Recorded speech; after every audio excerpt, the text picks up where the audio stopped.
Hello ladies and gentlemen, and welcome to the fourth part of my series on Ableton Live 9 on how to make house music. In this video, we're going to be looking at lead. Lead is what makes a song catchy. It's what people remember, and it needs to be appealing to the audience because it's what they remember and it's how they remember that song. They hum it, they might go, "Oh, do you know the song that's like that?" And they sing the lead. They never sing the bass, the drums, or whatever. It's always the lead. Before we get into this, I'd just like to say, if you don't have any ideas for lead really, I advise listening to your favourite house music to get ideas. Don't copy them exactly, but just get a feel of what house lead is like. And as usual, there'll be links down in the description below to skip the certain parts of this video. For example, when we start drawing the melody, the settings I'm using, the preset I'm using, etc. So we want to start off by dragging an operator onto our track. Unfortunately, we don't have any MIDI tracks, so all we have to do is something that's really simple, because look, can't drag the operator onto this audio track. What I have to do, right click, click insert MIDI track, and there we have it. And now we can just delete one of these by pressing right click, delete, and then dragging this MIDI track up above it. There you have it. So you now want to add your operator onto the track by just dragging it, and there we have it. Now we're going to make our melody 2 bars, so that's 8 beats. So I'm just going to click record now.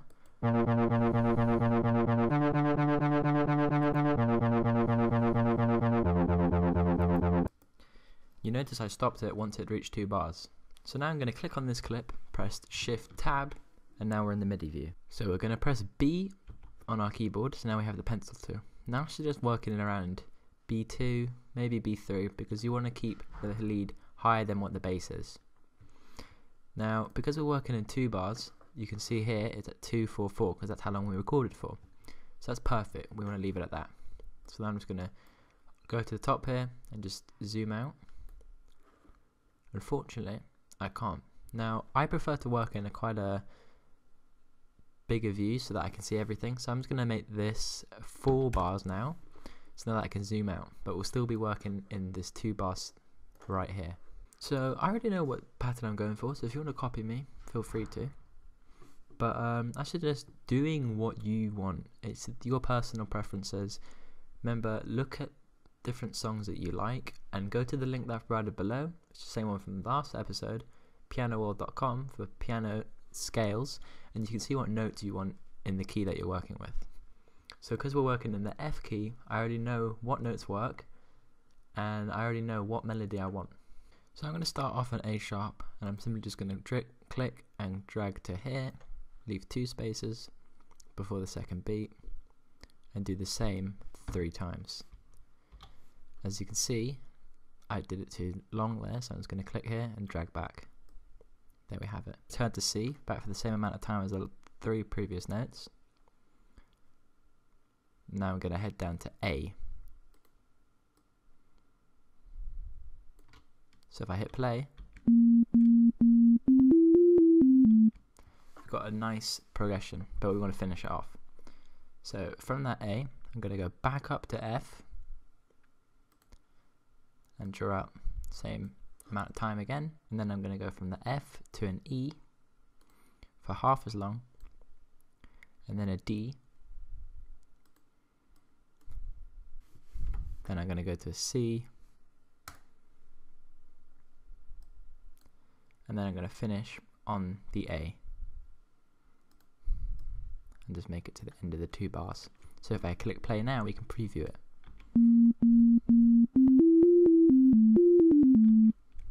I'm liking the sound of that, it's quite funky.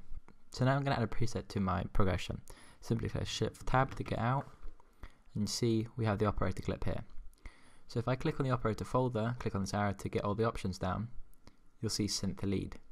Do the same again by clicking on the arrow, and it drops it down. I know what preset I want, but you can always just go through and see which ones you like.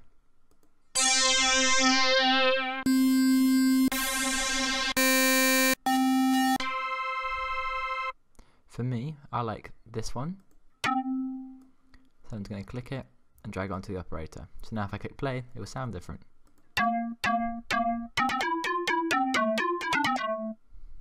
So it's really starting to make shape. So now we have to mess around with the settings again.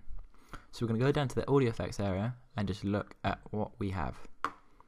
So in the A oscillator, which is down here, just want to make sure you're on it, so it won't be grey, it will be lighter grey, so you know that you're on it. So I'm going to change the coarse to 1. I'm going to change the fine to 0, which is already at. The level, let's leave it the same at 0. I'm going to change the wave, which is here, and I'm going to change it to a square D. So now see, it should look like this. After this, I'm going to leave the attack the same, I'm going to leave the decay the same, I'm going to leave the release the same, leave the time velocity the same, leave the veil the same, leave the key the same, leave the sustain the same, leave the peak and initial the same. Everything leave the same. So now I'm going to move on to my beat oscillator, which is above, by simply just clicking on it like that, and it should change. Now I'm going to click on this button fixed, because if I click on this fix, it will change it to fixed mode, and all oscillators do not respond to note pitch, but instead play a fixed frequency. So if I click this, it will change the coarse and fine to frequency and multi. So what I'm going to do is I'm going to change the frequency to 650 Hz. I'm going to change the multi by simply dragging it down until I get 0.01, and there we have it. I'm going to change the level of the track to -29 decibels. So now I'm going to leave all these settings the same, apart from a few on the wave side. I'm going to change the feedback to 0, it's already there. I'm going to put the repeat to off, and I'm going to change the phase to about just below 40%, so I'm going to say 37%. And I'm going to leave the os velocity at 0. So now we're going to move on to our C oscillator. Going to change the coarse to 6, change the fine to 8, change the level to 0, it's already there. And now we're going to mess around with the attack and all these other settings. Going to change the attack to 9.5 milliseconds, the decay to 404 milliseconds, which is already at, the release to 60 seconds, and the rest of the settings should be the same, all apart from the wave in that area. So we're going to change the wave by clicking on the menu and a pop-up, and we're going to click SAW D. I'm going to leave this all the same except change the phase to about just below 50%, so I'm going to say 48%. Now we're not going to be using the D oscillator, so I'm just going to simply click on the D and it will turn it on or off. So if I click it now it's off. But now we're going to move over to the LFO shell. If I click on this, I simply can change all the settings just like it was in the oscillators. So I'm going to leave it at sin. I'm going to change this to high. I'm going to change the rate to about 32 and a quarter, and change the amount to 100%. Now you want to make sure these settings are just the same as mine, so you can just pause the screen to look at them now. There's nothing that we really want to change here apart from the peak that we're going to change to -10, the sustain to -10 again, -10, there we go, and that's pretty much it. We want to make sure destination B is off, and now we're going to make sure that all the buttons on this side that are going to the destination, we want to make sure they're off by simply clicking on them. So now when we move on to filter, we're going to be changing quite a few things. We're going to change the filter to low SVF, the frequency to about 2.2 kilohertz, so that's 2000 hertz. So I'm just going to type in 2200, something like that. And I'm going to change the resonance to about, I'm going to say 3.5. Now if I go to the left here, I'm just going to change the shaper type to hard, and I'm going to leave everything else the same. So now if we move on to the pitch envelope, just going to click on it, and we're now here. I'm going to change the pitch envelope itself to -50, not -59, there we go.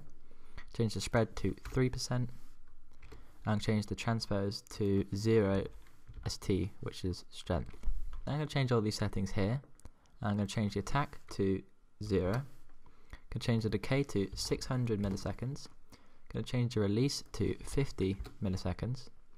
Going to change the time velocity to 0. Going to change the initial to +12 strength.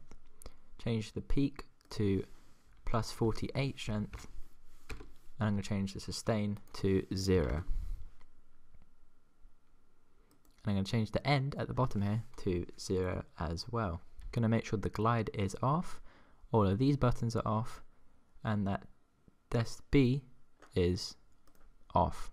So now if we click play, we can hear what it sounds like.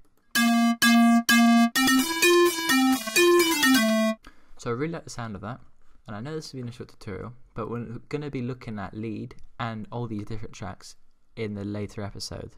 When I mean later, I mean next. We're going to start looking at layers and how layers affect the dynamics and the texture of the songs. So before I end this video, I think we should just preview the whole song that we have so far. So if I go from the start, click play, here's what it sounds like.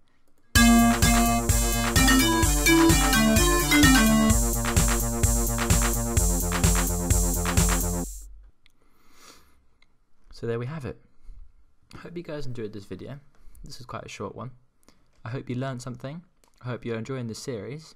And as always, your comments are always appreciated, because then I can look at what I've done bad, what I've done good, and I can use it to help improve my videos in the future. As I've said before, hope you guys enjoyed. Please like, comment, subscribe, and peace.